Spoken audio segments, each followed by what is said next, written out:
남유권 분쟁 지역인 남중국해에서 중국 해안경비정이 필리핀 선박에 물대포를 발사해 긴장이 고조되고 있습니다. 어머. 바다 위에서는 너무 위험한데.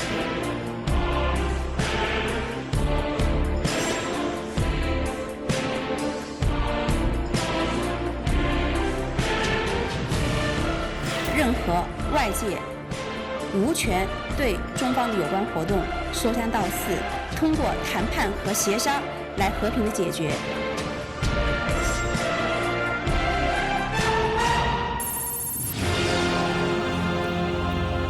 아우. 야. 분쟁은 정말. 분쟁이다. 여기도 분쟁, 저기도 분쟁. 정신없다 진짜. 요즘에 진짜 우리 바다가 너무 뜨거운 것 같아요. 지난번에 뜨거운 바다 홍해라고 우리가 공부를 해봤잖아요. 근데 지금 모든 바다가 바다 끓어요. 팔팔 끓려 바람 진짜. 잘 날 없네요. 아니, 근데 쌤 그 남중국해라고 하는 표현을 필리핀이나 베트남 쪽에서는 엄청 싫어하는 거 아니에요? 명칭 자체는 일반적으로 국제적으로 통용되는 명칭인데 조금 그 부정적인 인식이 있어요. 그래서 베트남 같은 경우는 동해라고 부릅니다. 왜냐하면 베트남의 동쪽에 있는 그러네요. 거니까. 네, 서해랑 예, 마찬가지. 그다음에 필리핀은 웨스트 필리핀 씨 그렇게 불러요. 그러니까 필리핀의 서부 해역. 여기 또 서해. 그래서 남중국해란 말이 국제적으로 통용은 되지만 네. 이 베트남이나 뭐 필리핀 같은 경우는 자체적으로 명칭이 따로 있습니다. 뭔가 제3의 명칭이 필요할 수도 있겠다 생각이 드네요. 아니 근데 이게 조용조용 넘어간 것 같긴 한데 최근 들어서 왜 갑자기 중국하고 필리핀이 그렇게 충돌이 생겼는지 그것도 좀 굉장히 궁금합니다. 중국과 필리핀 사이에 갈등은 과거부터 있어 왔습니다.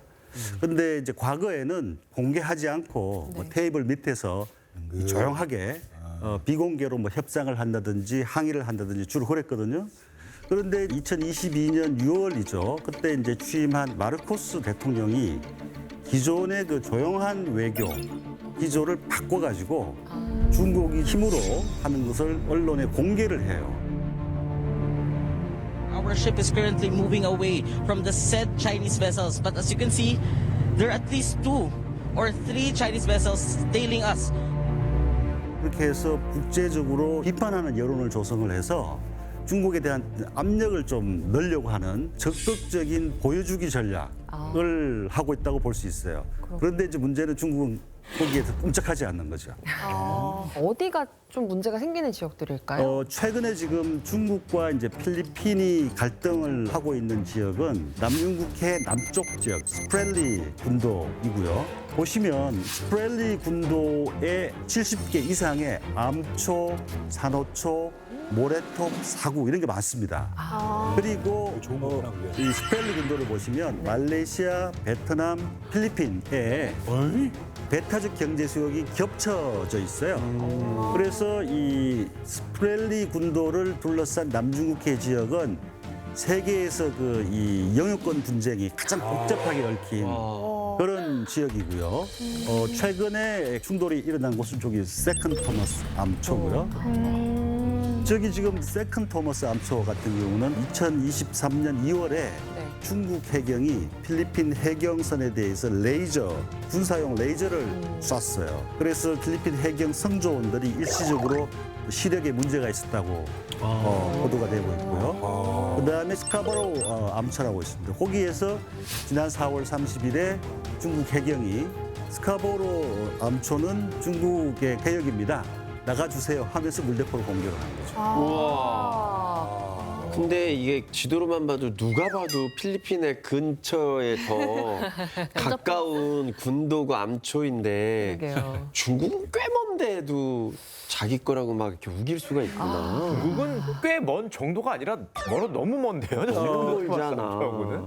이 스카보로 암초가 그 필리핀의 그 본섬 쪽, 이게 루손 섬 쪽에서 한 240km 정도 떨어져 있습니다. 근데 저기 위치는 중국의 하이난섬 있죠? 저기로부터는 900km에 있습니다. 그리고 저기 지금 밑에 있는 세컨 토머스 암초 같은 경우는 하이난 섬에서 1200km 떨어져 있는 지역입니다. 중국에서는 굉장히 멀죠. 네. 근데 쌤 이게 역사와 전통이 있는 이 갈등으로 알고 있는데 예. 최근에 뭐 물대포도 쏘고 더 이렇게 시끄러워진 거는 아까 말씀하셨지만 얼마 전에 필리핀 대통령이 바뀌었잖아요. 예, 봉봉 마르코스 대통령. 바뀌었다고 알고 있는데 그 대통령이 뭐 친미 성향이어서 중국하고 약간 척을 져서 그렇다. 네. 이런 것도 봤거든요. 그 영향이 좀 있습니까?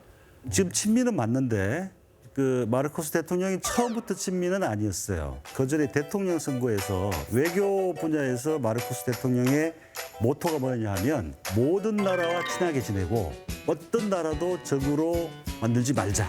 이게 이제 마르코스 대통령의 공약이었어요. 그리고 이제 취임을 했죠.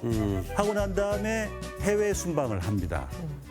가장 먼저 방문한 나라가 어딘지 아세요? 미국 아니었나요? 미국, 친미면 미국이겠죠. 친미면 미국을 갔어야 되잖아요. 네. 네. 중국을 갔습니다. 오. 2023년 1월 마르코스 대통령이 취임 이후에 베이징에 가서 시진핑 주석과 정상회담을 하고 공동선언문을 보면 I had cordial and fruitful engagements with the President Xi Jinping. I recognize how China's development has positively impacted our relationship with our Chinese friends. President Xi and I also had an in-depth and frank discussion on the West Philippine Sea issue. We took note of our growing maturity of this bilateral relationship. This bilateral relationship which now allows both sides to manage differences in the West Philippine Sea so as to not allow it to hinder the rest of our fruitful engagements and multifaceted cooperation. 이런 얘기가 있어요. 그런데 왜 또 이렇게 굉장히 그 우호적으로 출발은 그렇게 시작을 했습니다. 그랬는데. 잘 지내보자고 했는데. 예, 그게 2023년 1월이었어요. 네. 그런데 아까 전에 말씀드린 그 레이저 그 사건 있죠? 네. 그게 한 달 뒤에 일어났습니다. 2023년 2월. 그리고 계속해서 중국 해경이 세컨드 터머셜 암초에서 네. 굉장히 이제 계속 공세적으로 나온 거죠. 근데 이제 문제는 중국과 필리핀 사이에 어떤 그 힘의 격차, 그게 문제가 되고 있는 거죠. 보시면 뒤에 있는 건 중국 해경선이고 네. 사이즈가 다르다. 앞에 있는 건 필리핀 해경선입니다. 야, 정말. 필리핀 해경선이 가고 있는 방향에 옆에 지금 붙어서 방해를 하고 있는 장면을 찍은 건데요. 네. 한번 사이즈를 보세요. 덩치가 그냥 예, 중국 크다고 해경선의 규모에 비하면 필리핀 해경선은 어른과 아이의 뭐 차이고 그러네요. 중국 해경 함정은 갖가지 그 무기로 또 중무장을 하고 있어요. 그 물대포도 그 중에 일환이고요. 그래서 이게 이제 중국과 남중국해 분쟁 당사국들 사이의 어떤 그 힘의 격차 이런 걸 상징적으로 이제 보여주고 있습니다. 와, 필리핀 선박이 저게 부딪혀도 꿈쩍 안 할 것 같아요. 그냥 튕겨 나갈 것 같은. 그러니까 필리핀 혼자서는 감당을 할 수가 없어요. 그래서 마르코스 대통령이 동맹국인 미국에 좀 도와달라 이렇게 이제 손을 뻗은 거죠. 그래서 미국에서 그 필리핀과의 그 상호 방위 조약에 기초해서 필리핀에 대한 방위 공약은 확고하다. 뭐 이런 얘기도 했고요. You've heard me say, you've heard our president say a number of times that our commitment to the treaty is ironclad, and we stand with the Philippines. 그리고 지난 4월에는 필리핀하고 공동 훈련도 했습니다. 그 남중국해에서. 그러니까 또 중국이 굉장히 강하게 반발합니다. 中方奉劝美方不要将菲律宾作为棋子搅乱南海地区局势，菲方也不要任由美国摆布。 그러면서 외교적인 긴장이 고조되고 있는 이런 상황입니다. 이쯤 되면 무슨 상식적으로는- 논리로 저런 얘기를 하는 건지 그것도 궁금하다. 무슨 논리로, 뭔 입장으로 저렇게까지 다 우리 거다 하는지. 중국 입장에서는 명나라 시대 이래에 중국이 지배를 해왔다. 네. 뭐 남중국해 총독도 임명을 하고 이런 역사적인 근거를 기반으로 해서 네. 저건 중국의 영역에 네. 들어간다. 이제 이런 주장을 하고 있습니다. 그리고 1947년도에 네. 지금 대만의 국민당이 그 당시에 중국 대륙에 있을 때 국민당 정부에서 이 지도에 근거한 영유권 주장을 했습니다. 그러니까 중국 정부 입장에서는 부동산을 딱 보니 대만, 동중국해, 남중국해까지 다 포함을 하고 있는 거거든요. 그러니까 이 국민당 정부가 하던 주장을 그대로 개성을 한 거예요. 아니 쌤, 그 중국의 주장 예. 이게 언제부터인지 저희 좀 궁금하거든요. 갑자기 튀어나온 것 같기도 하고. 남중국해 이제 분쟁 역사를 보시면 네. 1974년도에 중국이 처음으로 이제 남중국해에 진출을 합니다. 지도를 보시면 해남도에서 가까운 파라셀 제도를 중국이 장악을 하는데요. 아시다시피 74년이면 베트남 전쟁이 진행되고 있었고 정신없을 때네. 남베트남이 이제 파라셀에 대해서 영유권을 이제 유지를 하고 있었어요. 그런데 중국이 이 군함을 보내가지고 남베트남 해경하고 이제 무력 충돌을 합니다. 그리고 점령을 하게 되는 거죠. 근데 그 당시에 보면 중국은 북베트남을 지원을 하고 있었어요. 네. 그러니까 중국이 베트남을 지원을 하면서 남베트남한테는 또 파라셀을 뺏은 거죠. 그렇다면 왜 중국이 이 파라셀 제도에서 베트남을 축출을 하고 점령을 하려고 했을까요? 자원이 많은 거. 위치가 너무 좋은데. 보시면 이 남중국해 파라셀 제도 부근 같은 경우는 산호초, 암초들이 많기 때문에 고기들이 굉장히 많습니다.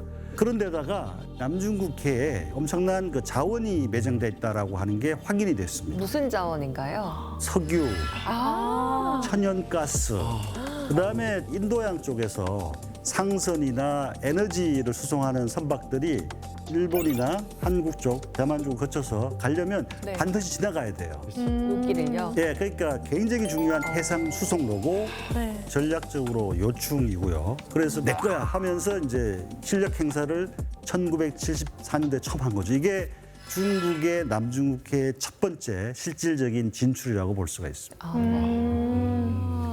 그리고 이제 1988년도에 두 번째의 중국의 남중국해 진출이 있습니다. 이번에는 저기 밑에 쪽 있죠.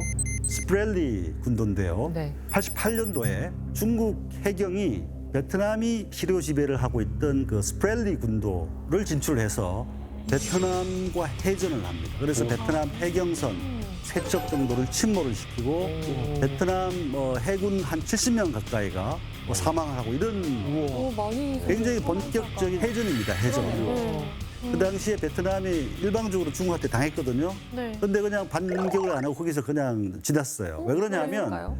베트남이 베트남 전쟁 끝나고 남베트남, 북베트남 통일이 되고 난 다음에 중국에 비해서 국력이라든지 군사력이 약했어요.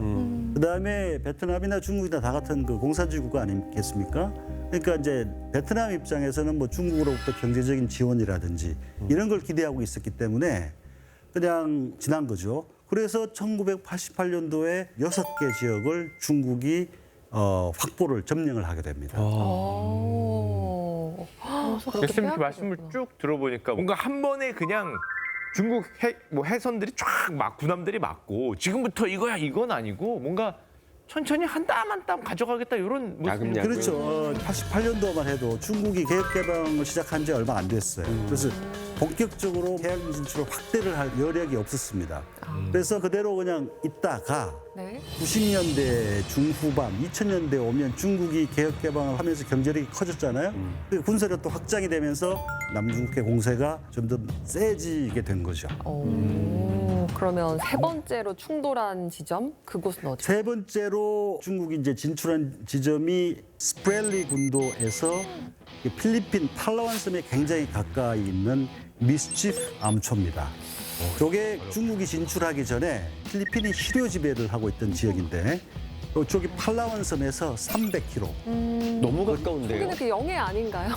영해는 아니고요. 영해까지 예, 아니고요? 배타적 경제 수역이고 저기 위에 있는 중국 하이난 섬으로부터는 1,200km 정도 되는 지점인데 1994년도에 우기 때 일시적으로 필리핀 해경들이 철수를 했어요. 그런데 중국 이 함정들이 와가지고 점령을 한 겁니다.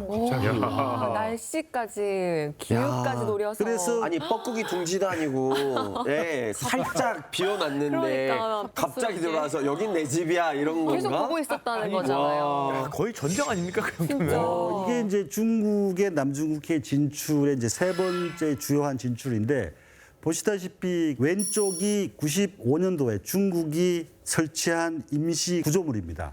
처음에는 굉장히 가건물처럼 이렇게 지었죠. 네. 오른쪽 사진을 보면 이게 99년도 사진인데 야. 굉장히 커졌죠.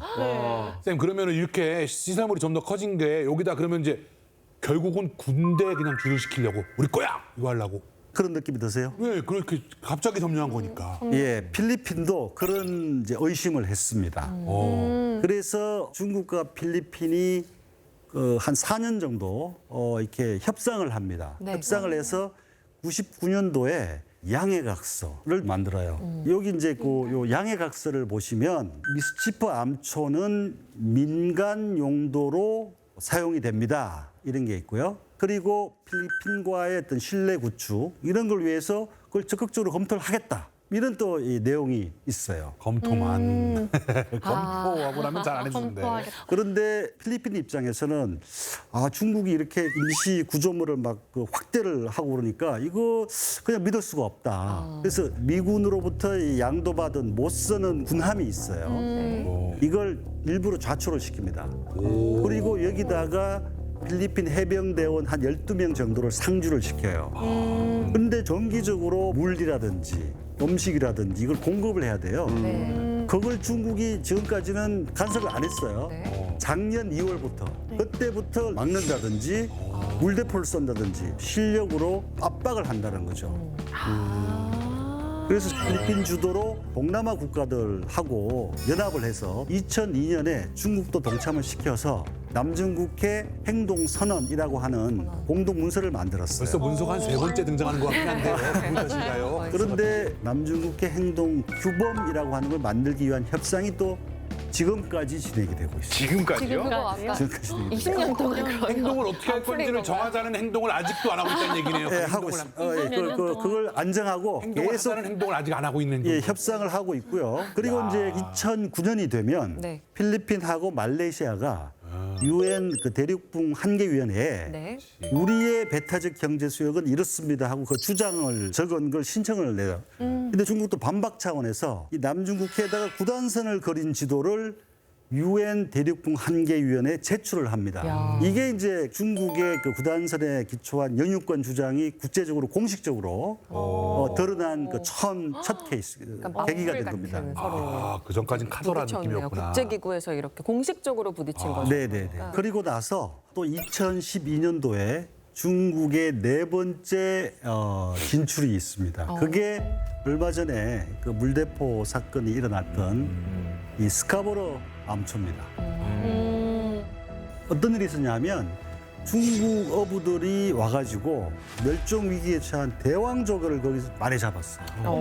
그래서 필리핀 해경이 중국 어선들을 납포를 하고 어부들을 체포를 했습니다. 그러니까 중국 해경에서 해상 감시선 큰 대형을 보내서 3달 정도 여기에서 대치하는 사건이 벌어져요. 그리고 이제 미국이 중국과 필리핀 사이에서 중재를 해서 자 그러면 일단 뭐 필리핀과 중국 모두 여기에서 물러나자 이렇게 합의를 합니다. 네. 그래서 필리핀 해경선들은 거기서 철수를 해요.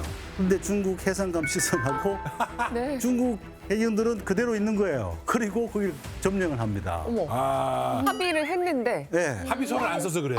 예, 문서는 없어요. 그래, 문서를 썼어야지 이번에도 3번째로. 아니 이런 상황이면 아세안 국가들이 똘똘 뭉쳐가지고 무슨 큰 소리를 낼 만도 한데 반발하지 않았습니까? 요거는 좀 반발할 만하겠는데요. 반발은 하는데 문제는 뭐냐면 이 아세안 국가들이 공동 대응이 안 된다는 게 문제입니다. 그러니까 한마디로 하면 아세안이 남중국해 문제와 관련해서는 분열되어 있다는 거죠. 다 이해관계가. 서로 일단 뭐 이 아세안이 전체 10개국 아닙니까? 네. 동남아 대륙부에 있는 라오스, 캄보디아, 뭐 미얀마 이런 나라들은 이 남중국해 해양에서 일어나는 일에 대해서는 큰 이해관계가 없어요. 그리고 대륙부 동남아 국가들은 중국과 인접해 있고 네. 중국에 대해서 경제적으로 굉장히 의존을 하고 있습니다. 그래서 이 남중국해 분쟁 당사국들하고는 입장이 다르고요. 그래서 큰 힘이 못 되고 있고 그다음에 실제로 지금 중국과 이 영유권 분쟁을 겪고 있는 베트남, 말레이시아, 필리핀 그럼 세 나라는 그럼 왜 단계열이 안 되냐? 지도를 보시면 스프레드가 다 중첩이 돼 있잖아요. 원래 싸우고 있었고. 원래부터 거기서 분쟁을 벌이고 있었던 거예요. 그러니까 2013년도에 필리핀 정부가 뭘 했냐면 중국이 지금 주장하는 영유권이 국제법적으로 이건 문제가 많다 그러면서 국제상설중재재판소에 제소를 하게 됩니다. 와, 필리핀이 제소를 했다. 중국을 그러니까 제소한 거죠? 네네. 중국은 이 PCA에 제소를 해도 네. PCA가 이걸 판단할 권한도 없고 어떤 결과가 나오든 난 인정 안 하겠다. 처음부터 참여를 안 했어요. 근데 하여튼 3년 지나서 결과가 나왔습니다. 어떻게 됐을까요? 에이, 중국 구단 선수는 누가 봐도 너무 좀 이렇게 90%니까 중국을 인정해 주지 않았어요. 중국의 구단 선수는 인정해 주진 않았을 것 같은데요. 느낌상. 네, 맞습니다. 정말요? 네네네. 중국이 점령한 스카보로 암초, 그다음에 미스치프를 포함한 스프렐리 군도의 중국의 점유권, 이거는 국제법적으로 근거가 없다. 이런 판결을 내렸습니다. 그럼 필리핀이 이긴 필리핀이 좋은 셈인데. 거네. 그렇죠. 아, 근데 쌤이 아까 말씀하시기로는 뭐 작년에도 이런 일이 있었고, 근데 이 결과는 2016년에 나온 거잖아요. 그런데도 불구하고 왜 여전히 중국은 이제 남중국해 뭔가 영유권을 주장하고 그런 입장을 취하고 있는 거예요? 이 중국이 2013년 이후에 그 점령한 파라셀 그다음에 스프렐리 군도에 인공섬을 만듭니다.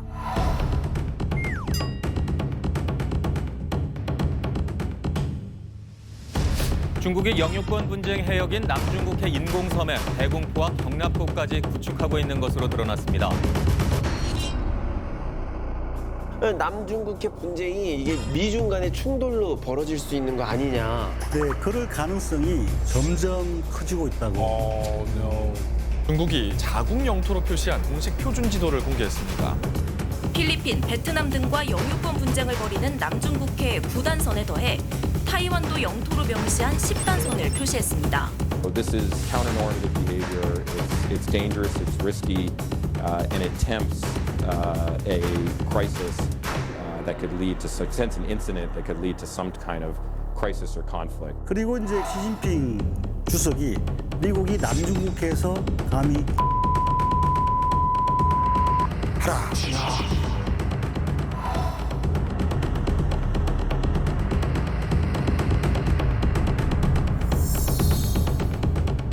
와. 9단선 아니고 10단선까지 얘기 나오고 진짜 이러다가 우리 제주도 앞바다 마라도까지 자기네들 거라고 할 수도 있겠어. 진짜 중국이 지금 뭘 하려고 이렇게 계속 여기 남중국해 이렇게 공을 들이는지 좀 알아야 될 것 같아요, 우리가. 그게 이제 제일 중요한 문제인데 사실은 전문가들은 한 3가지 정도로 설명을 해요. 첫 번째는 이 남중국해 보면 어족 자원도 많고 특히 지하에 엄청난 규모의 석유, 천연가스 이런 게 있습니다. 그래서 지하자원 때문이다 이런 얘기도 하고 있고요. 그다음에 두 번째로는 대만을 점령하기 위해서는 남중국해도 장악할 필요가 있다. 뭐 이런 분석도 있고요. 그다음에 좀 더 이제 넓게 해양 굴기 차원에서 중국이 남중국해를 장악하려고 하고 있지 않느냐 뭐 이런 분석도 있습니다. 그래서 그 보면 2013년에 이제 시진핑 주석이 제시하는 게 뭐냐면 중화 민족의 위대한 부흥, 그렇죠? 거기서 가장 중요한 대외적인 과제가 대만 통일입니다. 아, 지금 나오고 있습니다. 정말 우리나라가 멀지 않아. 이제는 몇 단선이 아니고 저기 절취선이라 그래가지고 절취 잘라가지고 다 이제 저기 거다. 야, 이거는 일본하고는 곧 분쟁이 바로 생기겠네요. 일본하고는 저기 위에 있는 동중국해 있죠. 예. 그 센가쿠 다오다이 그 분쟁을 겪고 있고요.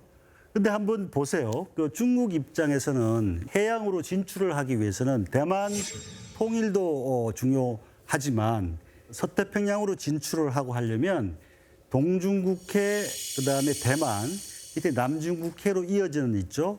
이 부분에 대해서 영향력을 확대할 필요가 있습니다. 그리고 2013년도에 그때 이 시진핑 주석이 오바마 대통령한테 이런 얘기를 했다고 해요. 태평양은 미국도 포용하고 중국도 포용할 만큼 충분히 넓다. 이런 얘기를 했다고 해요. 이게 뭐냐면 이 지역은 중국의 핵심 이익이니까 미국이 중국의 영향력을 인정해 주세요. 물러나 주세요. 그리고 그 주장을 기정사실화하고 인정해달라. 네, 그걸 실질적으로 컨트롤하기 위해서 저렇게 점차적으로 이제 그 세력 확장을 하는 거고 네. 그런 관점에서 보면 남중국해는 굉장히 중요한, 필수적으로 중요한 거죠.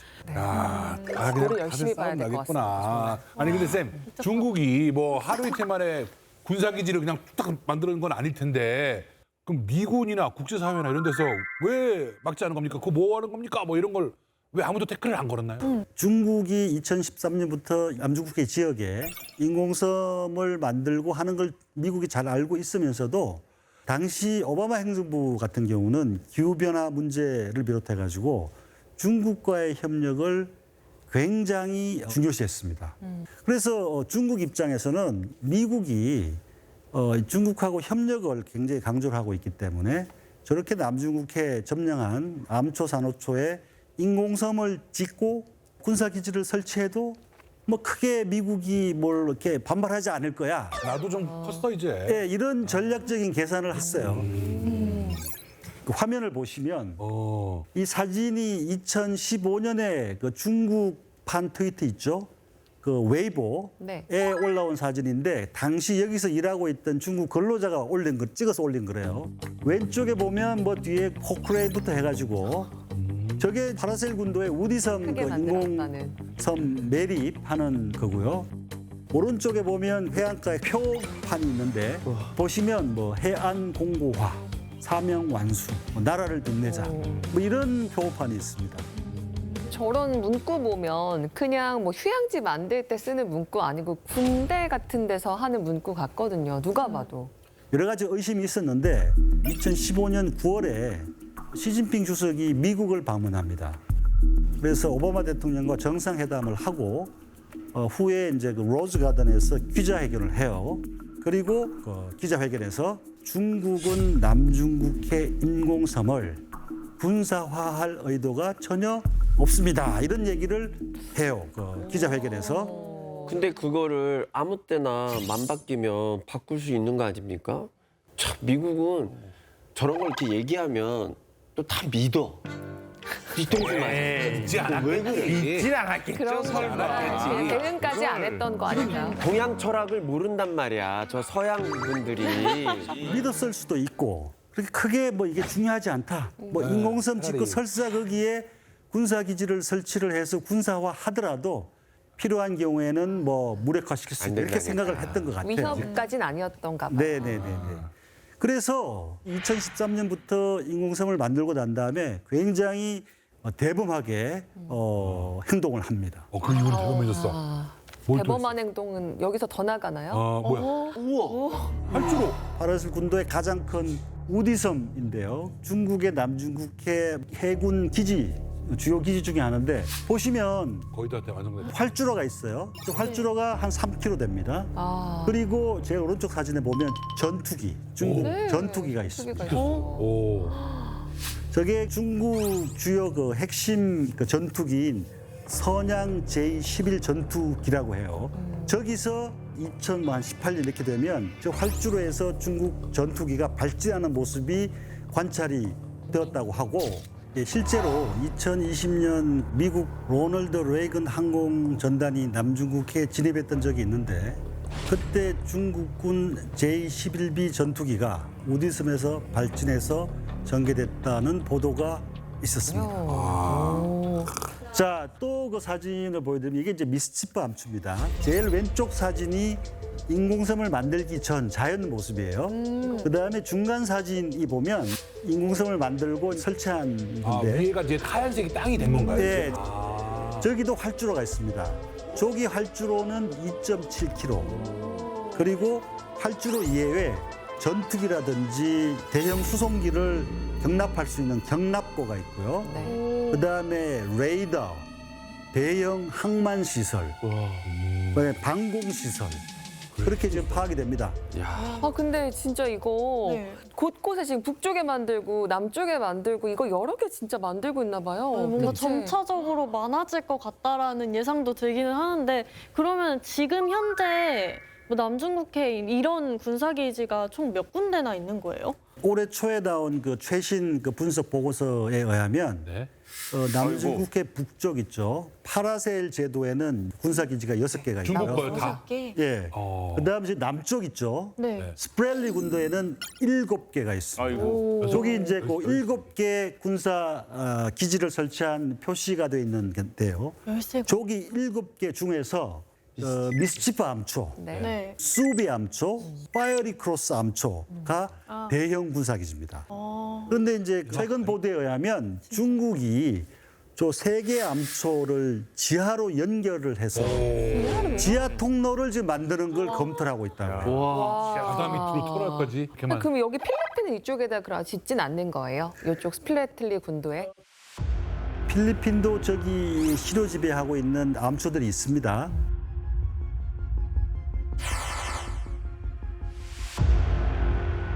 그런데 중국의 인공섬 군사기지하고 비교가 안 될 정도로 굉장히 작습니다. 그런데 사실 그 중국이 그 인공섬을 만들고 거기에다가 군사기지를 설치를 한 거를 보면 그 과정을 보면 이게 단계적으로 진행이 됐어요. 그러니까 뭐냐면 2013년, 14년도에는 일단 대형 준설기를 가져와가지고 모래를 퍼서 일단 인공섬을 만듭니다. 그 다음에 2015년, 16년에는 거기다가 각종 그 인프라를 만들어요. 활주로도 만들고 뭐 빌딩도 만들고 그리고 2017년, 8년이 되면 저기에다가 중국 해군 그다음에 해상 민병대를 전개를 합니다. 배치를 시키는 거예요.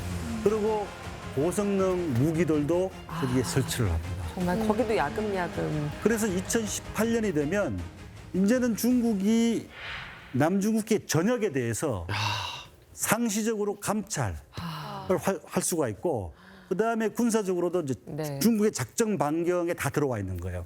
그러니까 2013년부터 중국이 남중국해를 군사화한 이후에는 남중국해의 군사적인 세력 균형이 완전히 바뀌었습니다. 싸울 일이 없지. 근데 중국이 이 스프렐리 제도에 있는 쪽이 7개 인공섬을 한 2016년 정도에 마지막으로 하고 더 이상 안 만들고 있어요. 일단은 왜 중국이 2016년도를 마지막으로 해서 추가적으로 더 인공섬 건설을 하지 않았을까요? 그 이유가 뭘까요? 경기가 안 좋아졌나? 중국. 요즘 건설 경기 안 좋아. 건설 경기가 안 좋아졌잖아. 2016년이 되면 오바마 정부의 태도가 달라집니다. 그 당시에 군사화를 하고 더 추가적으로 인공섬을 만들려고 하면 더 이상 좌시하지 않겠다. 군사적인 대응도 불사하겠다고 세게 나옵니다. 들렸구나. 뭐. 이렇게 되니까 중국이 움찔해가지고 더 이상 안 하는 거죠. 일단 멈춤. 뒤늦게. 미국이 중요한 역할을 하긴 하네요. 이미 늦었어. 그렇습니다. 전문가들에 의하면 중국이 남중국해에 구축한 군사기지를 무력화하기 위해서는 어떻게 해야 되느냐. 중국과 전면적인 군사적인 충돌을 감수하지 않고는 이건 이제는 뭐 어떻게 할 수가 없다. 그래. 이런 거예요. 그러니까 초장에 잡았어야 되는데. 근데 쌤, 그러면은 미국이 되게 그 전에도 상황들을 다 알고는 있었잖아요. 근데 왜 갑자기 이렇게 태도를 확 바꾸게 된 거예요? 미국은 그동안 베트남, 필리핀, 말레이시아가 자기들끼리 영유권 분쟁을 하고 그다음에 중국하고도 분쟁을 하더라도 간섭을 안 했어요. 중립적인 입장을 유지를 했습니다. 그런데 가만히 두고 보니 저렇게 중국이 야금야금 주요한 암초 지역을 점령을 하고 인공섬을 만들고 그걸 군사기지화하니까 미국이 제일 중요시하는 항해 자유작전에 걸림돌이 제약이 되는 거예요. 미국은 다른 나라가 자기 영토 주변 바다에 대해서 권리를 과도하게 주장한다고 판단하면 해당 지역에 군 함선이나 항공기를 보내서 누구든지 자유롭게 다닐 수 있다는 점을 대외적으로 강조하는 항해 자유작전을 펼치고 있습니다. Freedom of navigation must be upheld and lawful commerce should not be impeded. I reiterated that the United States will continue to fly, sail, and operate wherever international law allows, and we will support the right of all countries to do the same.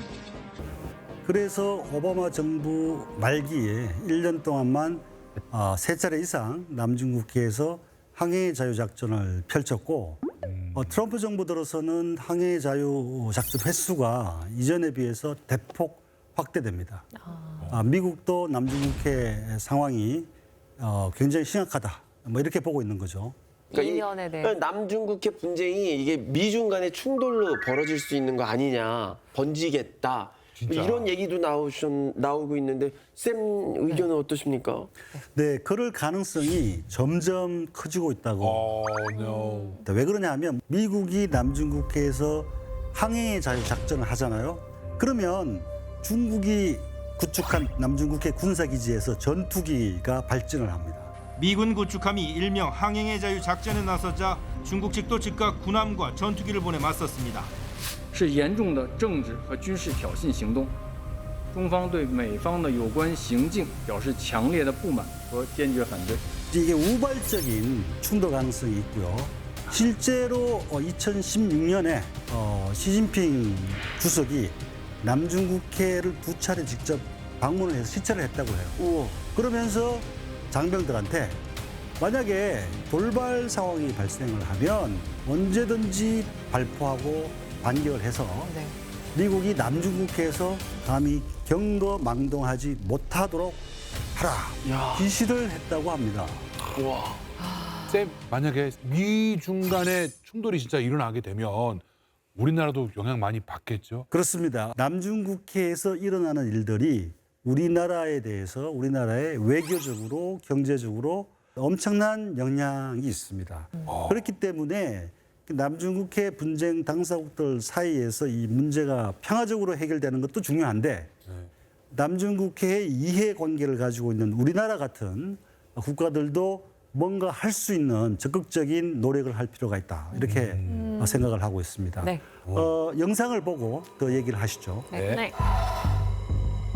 This is China Coast Guard patrolling in the sea area of Hualien Island of the People's Republic of China. Please alter your course and leave immediately.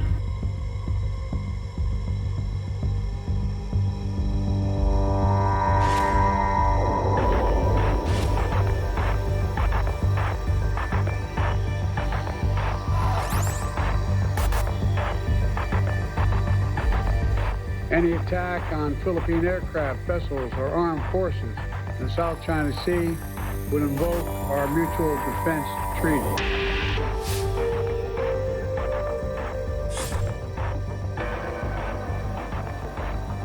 任何军演都不应针对第三方或损害第三方的利益。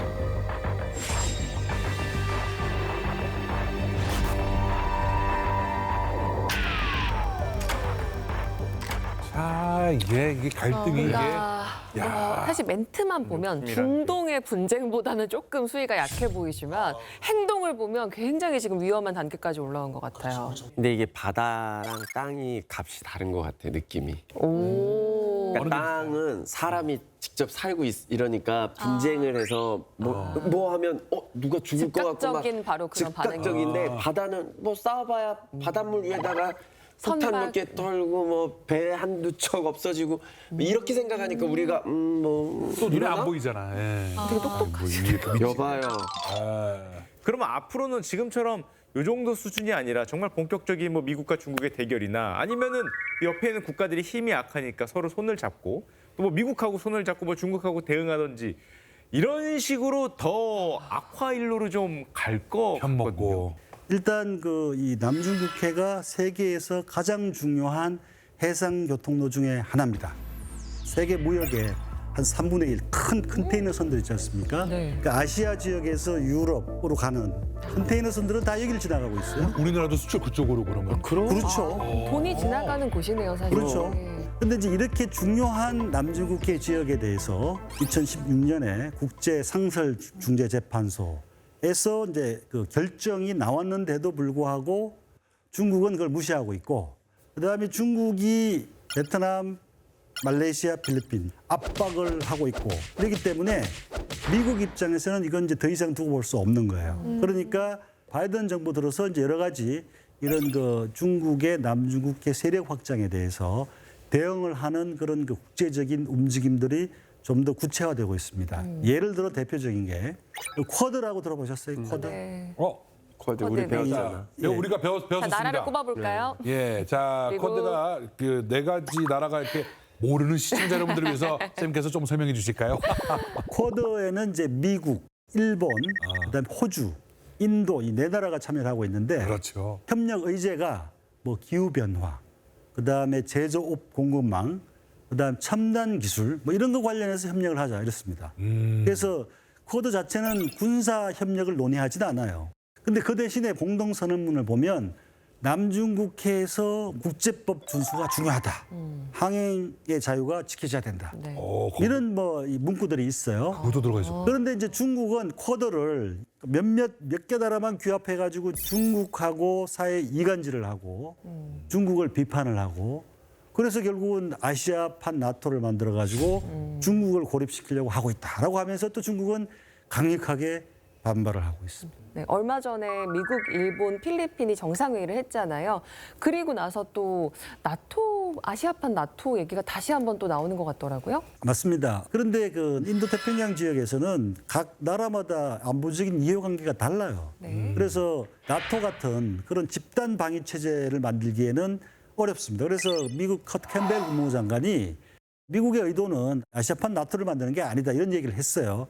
그리고 중국의 이런 그 남중국해 세력 확장에 대해서 직접적으로 군사적인 대응이라고 할 수 있는 게 오커스입니다. 오커스라고 들어보셨어요? 네. 오커스. 오커스가 뭐죠? 잠수함 기술 같은 것도 이렇게 맞습니다. 이전해주고 그 부분이죠. 미국이 보유한 그 핵 추진 잠수함 있죠?